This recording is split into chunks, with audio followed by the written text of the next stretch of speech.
Bapak, Ibu, dan saudara-saudaraku yang saya kasih dalam Tuhan Yesus Kristus, Rasul Yohanes menjelaskan bagaimana proses menjadi anak-anak Allah, sebagaimana yang dikatakan dalam Yohanes pasal 1 ayat 12. Akan tetapi barang siapa yang menerimanya diberinya kuasa supaya menjadi anak-anak Allah, yaitu mereka yang percaya dalam nama-Nya. Jadi setiap orang yang ada di dalam Kristus, yang percaya pada Tuhan Yesus Kristus, diberi kuasa menjadi anak-anak Allah. Di dalam 1 Yohanes pasal 3 ayat 1, di situ juga Yohanes memberikan penjelasan mengenai bagaimana proses kita menjadi anak-anak Allah.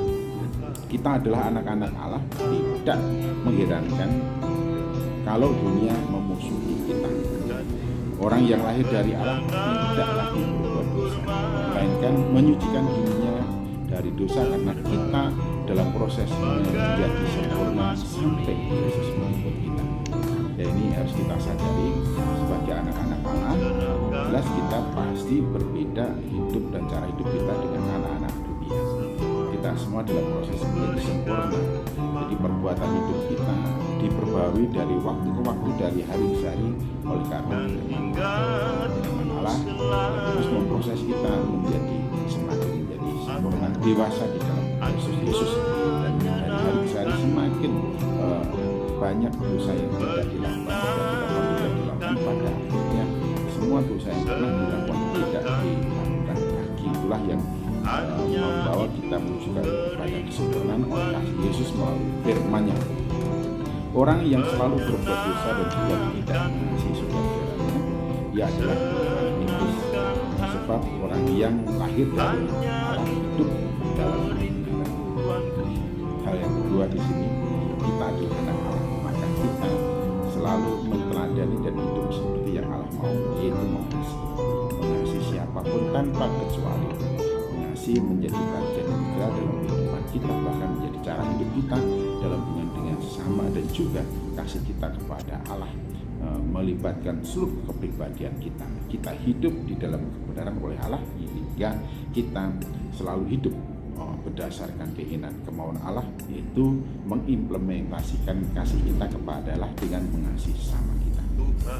Yohanes juga membuat suatu pengajaran yang mengejutkan, sebab ia menyatakan bahwa siapa yang tidak mengasihi, ia tetap di dalam maut, dan siapa yang membenci saudaranya, ia tidak memiliki hidup kekal. 1 Yohanes 3 ayat 14-15. Setiap orang percaya harus mengasihi seperti Kristus, yakni rela berkorban demi yang dikasihi. 1 Yohanes 3 ayat 16. Kerelaan berbagi untuk meringankan beban sesama menjadi ciri hidup orang percaya. Kita berasal dari kebenaran yang hidup di bawah kuasa kasih Allah. Apabila orang percaya berbuat dosa dan bertobat, dia harus percaya bahwa Allah lebih besar dari tuduhan hatinya, sehingga setiap orang percaya oleh karena kasih Allah di dalam hidupnya dan melalui firman-Nya, diyakinkan bahwa setiap pertobatan pasti juga akan melahirkan ke kehidupan yang lebih baik.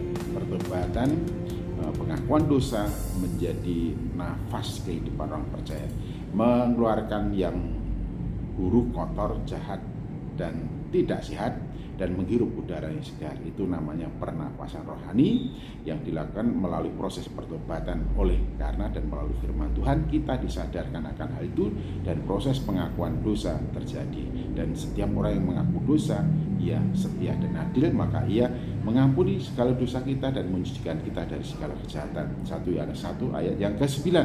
Jika kita benar, yakni hidup turut dengan firman-Nya, maka kita beroleh jaminannya.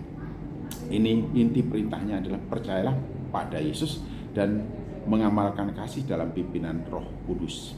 Kali ini kita mendapatkan penegasan bahwa kita ini adalah anak-anak Allah yang harus mengasihi dan menjaga kesucian. Marilah kita membuktikan kasih kita dengan perbuatan dalam kebenaran dan mengisi hati kita dengan firman-Nya agar jangan kita berbuat dosa lagi. Tuhan Yesus Kristus memberkati, dan ingat, mengasihi menjadi bagian integral dan cara hidup orang percaya dimanapun dan dalam hubungan dengan siapapun. Amin.